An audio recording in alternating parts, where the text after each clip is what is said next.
Hey, what is up, Long Beach? Welcome back to another episode of Long Beach Sports Talk, where we are going to preview the weekend of football coming up here in the local area. As always, I am co-sports editor JJ Fiddler to my right. Co-sports editor Mike Bosco, and to my right, Tyler, press the record button, Hendrickson, and I just really want to thank our sponsors right quick, Naples Rib Company and Papalucci's. They put the eat in 2nd Street. They also put the food in our bellies, which we appreciate very much. We are coming off a huge weekend of football. We are going to get another big weekend of football kicked off tonight, Thursday. Got a few games, but the first big marquee game that we are covering here in the local area is going to be at St. John Bosco High School Friday night for the 2nd straight year.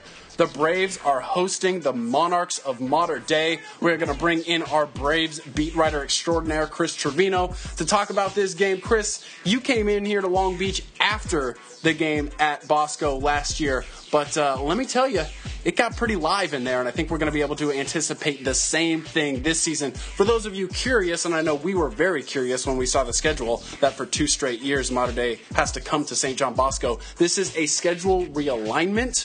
So every few years, they don't care what happened last year. They just shuffle it up and deal and see where people end up. So Bosco definitely on the fortunate side of that shuffle to host this game that really could decide the Trinity League in week 1, which is crazy.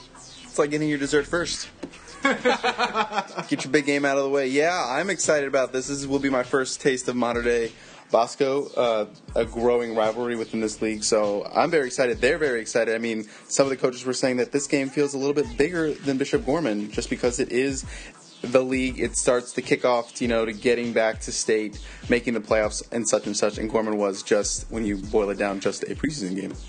Well, and it is league, but the league standings kind of look a lot like the CIF rankings, candidly, for the Trinity League, so you're playing for seeding in the playoffs, which is very important. You want to be that 1 seed, or at least one of the top 4, and this will have major implications for the team that loses that game, trying to stay in those seeded spots. So it's not just for league; it's for playoffs for show. Well, Bosco might sound a little different this week had they come back and win that game in Vegas. No? Yeah, I think so. They were disappointed in the loss, but they got back on track with that Crenshaw win. So they're feeling good right now, and they learned a lot about their defense and what they needed to fix going to leagues. That's all they were talking about. We just want to see where we're at, So I take it that they know where they're at there right now. Right. Now, speaking of close games recently and taking on some tough teams, Mater Dei went to Westlake and played a really, really close game. A game, theoretically, they should have lost with how many options and opportunities that Westlake had there in the 4th quarter to win that game at home. Would you say that Bosco and Mater Dei are as close to road-tested as 2 teams in the Southern Section could be? I would say so. I would say they both played tough preseason schedules to get ready for this. I know Bosco, that was their goal with the schedule that they put together in the preseason, so safe to say that both teams are ready for this. They've been through the big games. They've had their tough moments in these first 5 games, so I think they're ready for whatever comes their way on Friday.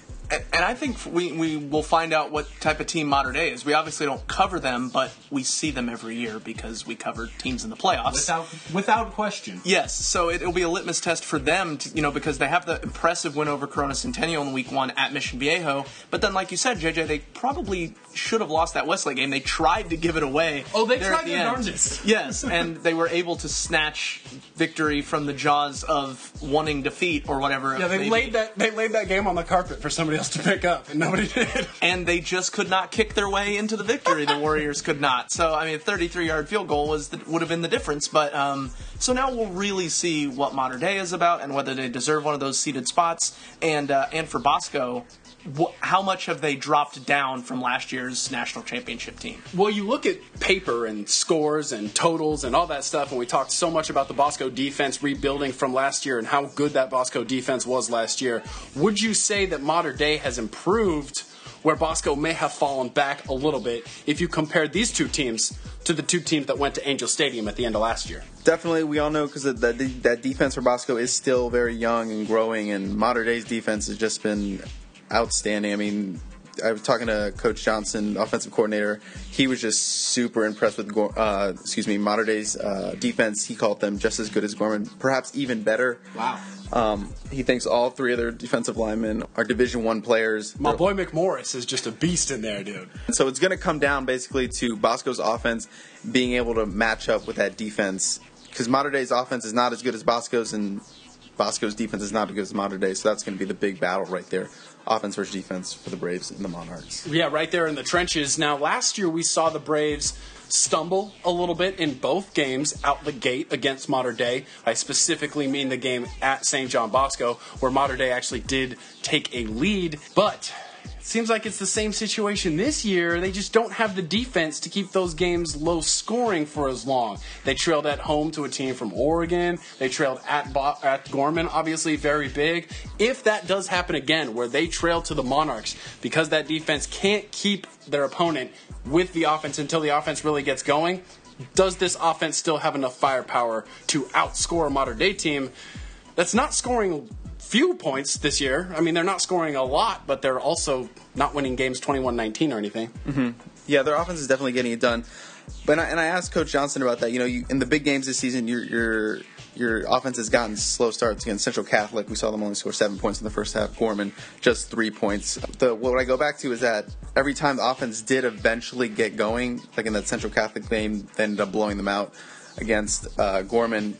Nearly made up that 24-point differential. So he says, I don't know if we're going to have a slow start. We got some young guys, and he thinks that in the big games they get a little nervous. They get a little bit, they need some time to get going. And he thinks that the tempo that they have with Bosco is good enough to wear down any defense, and eventually they will start scoring.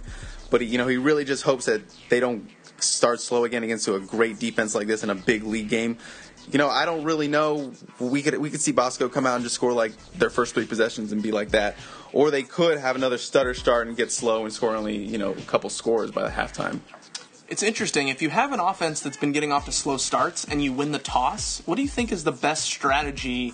Do you want to get the ball first and sort of start earlier to work those kinks out, or do you want to hope that your defense can give you some momentum? Because what if you kick the ball away and then Mater Dei scores on their first drive and then the offense sputters? Then you could be down a few possessions. How do you handle that? Yeah, that's fine, but I always want more possessions in the half where I feel stronger, and if I get the ball to start the second, I feel like more possibly I'd have more possessions in that half. But you're right, that is a tough choice.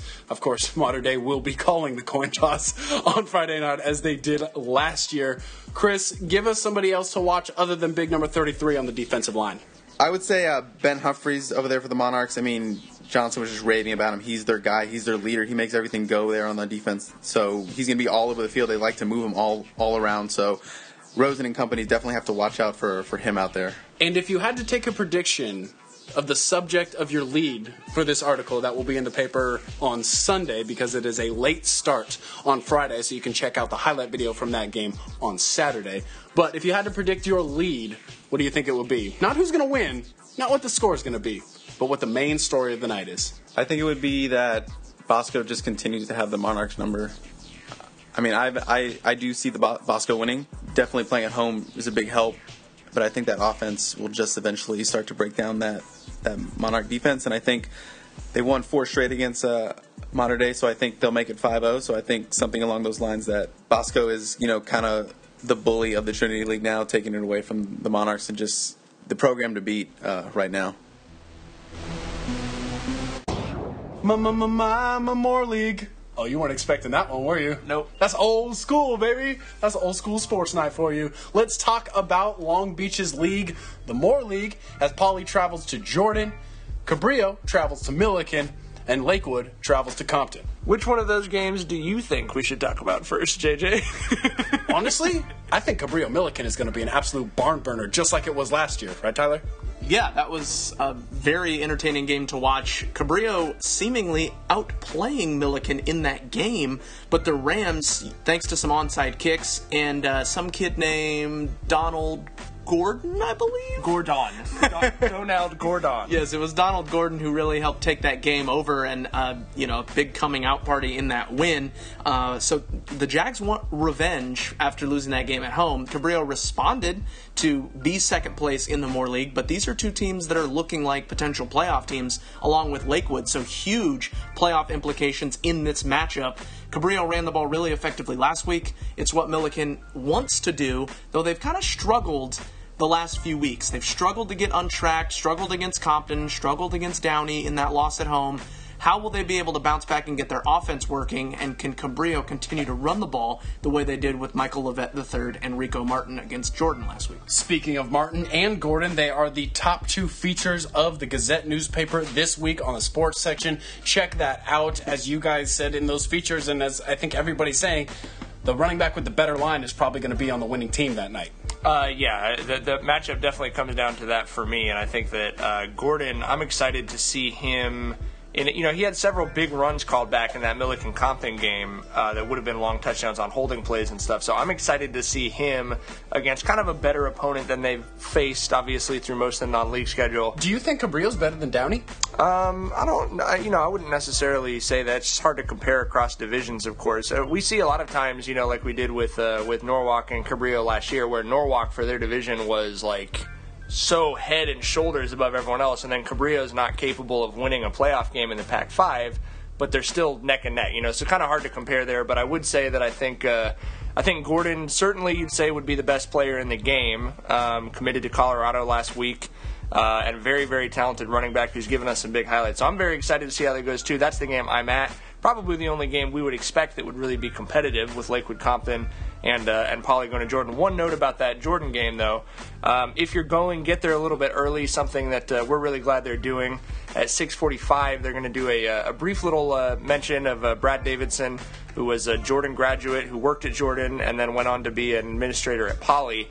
Both teams wearing BD stickers with, as you see there, the colors from one school on one letter, the colors from the other school on the other. They've been wearing those all year, yeah. Very classy. They're going to have his initials on the field. They're going to release balloons for him. I think it's a very nice, it'll be a nice moment to kind of pause and do that. But as Jordan coach John Kane said, Brad would want us to just start the damn game. He wouldn't want us to stand around talking. So it's going to be quick, but I do think it'll be impactful, and I'm glad that they're doing it. I think things like this, it's worth mentioning really quick. The Hamilton Trophy that Milliken and Lakewood play for every year was named for an administrator, Mrs. Hamilton, who worked at both schools, who was killed in a car crash, and that's now become a really big, important thing. So I think that's very cool, and we're glad to hear that they're doing that for Brad. Absolutely. As always, on Friday night, if you're at a game, you can still follow the other ones in the local area. PT Gazette Sports on Twitter. Get at us and give us that follow. We are creeping up on that 5G mark, and we want to get there this weekend. Oh, but we're not done yet, though. We do also have St. Anthony and Rancho Dominguez prep in the city of Long Beach getting going, and we're excited for those games. St. Anthony starting league play after, we're so used to the Moore League with the 7 teams that when these teams start, a couple weeks later on their league play, it always feels like that non-league schedule goes forever. But St. Anthony ranked 5th in the East Valley Division in the CIF, the highest-ranked team in the Santa Fe League, now that they got Salesian up out of there. Yeah, Salesian is just a powerhouse, and Salesian moved up in division, so now St. Anthony, really, with the teams left, has had the best results over the last few years in that Santa Fe League, so they go in as favorites a little bit, taking on St. Genevieve. They have a win over a Division I team in Wilson, JJ. You ain't lying. So they have that game against Genevieve on Friday. Like you mentioned, RDP in league as well. Great game between St. Anthony and Valley Christian last week. You can check out that highlight video at GazetteSports.com and the Press Telegram. But yeah, those teams as well, they've got as good a chance to get deep into the playoffs as any other team in Long Beach, and that's saying something. After week 1 in the Burbs, La Mirada looking a lot like Macaulay Culkin right now. They might be all home alone in the Suburban League.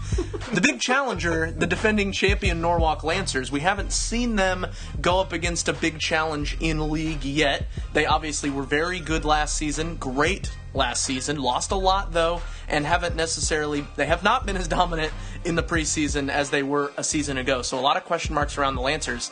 But Chris, you saw La Mirada take down previously undefeated Bellflower last week, and the Matadores are looking like pretty solid favorites in that Suburban League, even going through some adversity in that game. They overcame a big injury to their running back, Nick Hernandez, and they just... On the first play. On the very first play, literally the very first play, and they were really impressive with the running game. Doesn't matter who was running back there, that line was just moving people out of the way against the top-ranked defense, statistically, in the Suburban League in Bellflower. So yeah, at this point you got to put them as the favorite after what they did last week, and I think they're just going to glide on through to the regular season until that very big matchup at the very end against Norwalk at Excelsior.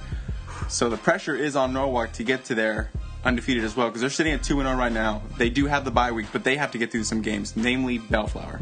Yes, they do have to go and beat Bellflower. Games this week, Artesia Cerritos, some teams that are struggling and really need to get a win there. District championship game, so they got a little pride on the line there for the rivalry. Oh, without question mark. Glenn at La Mirada, as if it matters who's hosting that game.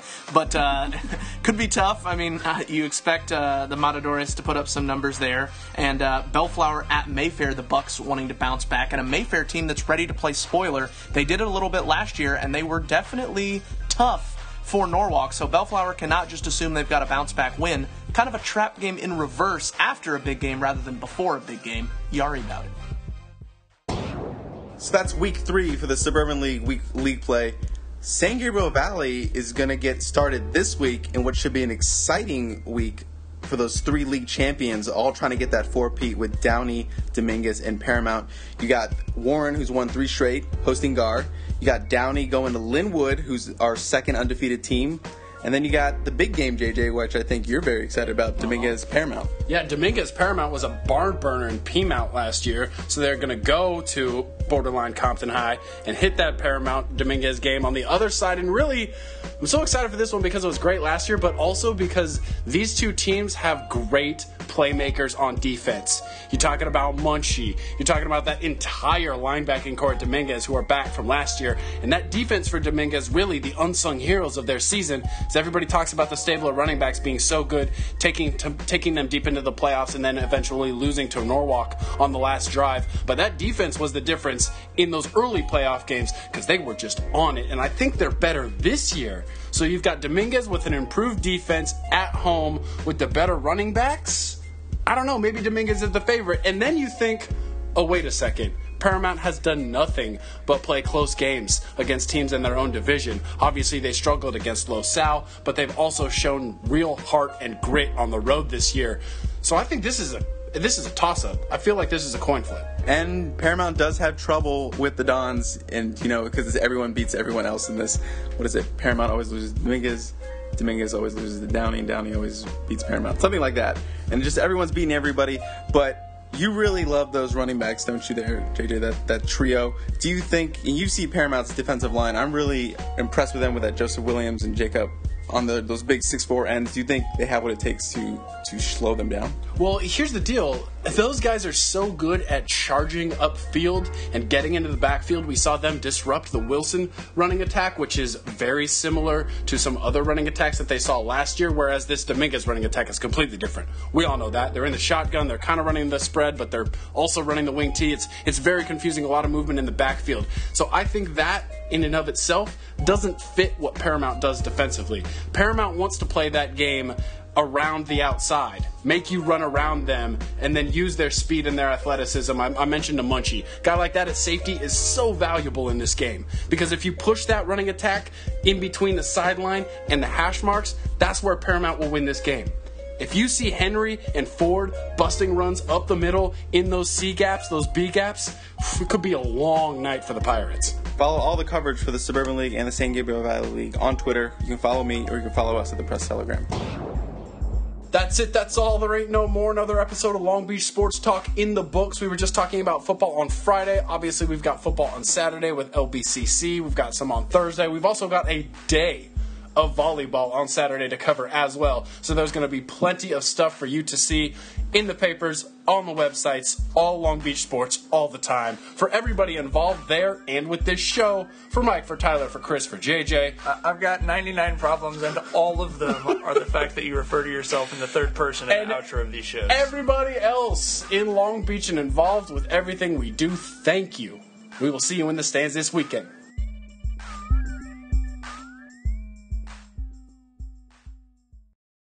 You know it's impossible to give 120%? You just can't do it. Literally impossible.